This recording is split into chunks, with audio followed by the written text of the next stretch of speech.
Çinar ağacının altında oturmuşam. Elə bir ki, Cəbrayıldayıq da Horovlu kəndində. Cəmaat, yeriniz məlum. Ermənistanda da demokratiya quruldu, yenidən bərpa oldu. Paşinyan Azad Ermənistan xalqına yenidən baş nazir seçildi, ermənilər seçdilər. Azərbaycanda hamma 13-cü əsrə doğru geriləmə, irəliləmə, Zadni Skoros, Peredni Skoros, İlxoz Kalxozoviç Komsomolski tərəfindən məharətlə həyata keçirilir. Atasının getdiyi alçaq komünizmin alçaq yolu İlxoz Kalxozoviç çox uğurla davam ettirir, həyata keçirir. Seçkilər nə vaxt Azərbaycanda?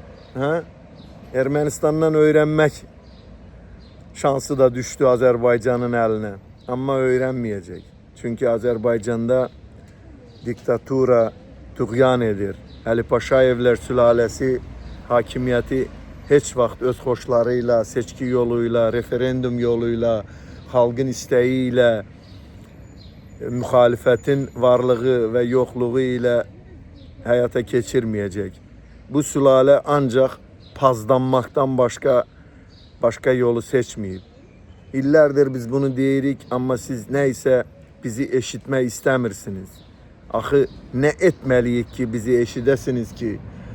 Dünyada demokratik ölkələr var, xalqların seçkiləri var və xalqlar öz liderlərini 5 illik seçirlər, ömürlük seçmirlər və diktaturalar Azərbaycan kimi, Rusiya kimi, nə bilim başqa Belarusiya kimi ölkələrdə birləşir, liderlərini əbədi seçirlər, yaltaqlardan ibarət ətraf qururlar. Amma Ermənistan bu yolu seçmədi. Ermənistanda da belə yollar gedirdi. Paşinyan bu məsələni bağladı, Sarkisyan-Koçeryan məsələsini də bürdü, attı tarixin zibilliyinə. Ermənistan xalqı anladı ki, azadlıq və Ermənistanın varlığı Avropa Birliyi ilə yaxınlaşmadan keçir. Bu yolu seçdilər. Putinə bir dənə nallama vurdu və dedi ki, Ermənistandan əlini çək.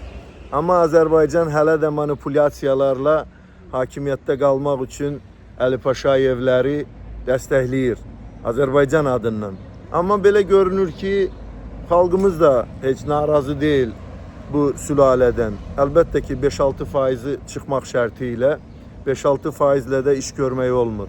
Gərək heç olmasa bu xalqın bir 50-60% bu diktatura rejimini istəməsin, yenilənmə istəsin, azadlıq istəsin, demokratiya istəsin ki, bu baş tutsun. İnşallah baş tutacaq, istəyirsən 10% də olsa baş tutacaq, amma onda o baş tutanda deməyin ki, siz neynədiniz ki? Biz edəcəyinizi etdik, siz də edəcəyinizi etməlisiniz. Gözəl Azərbaycan xalqı. Məndən bu qədər.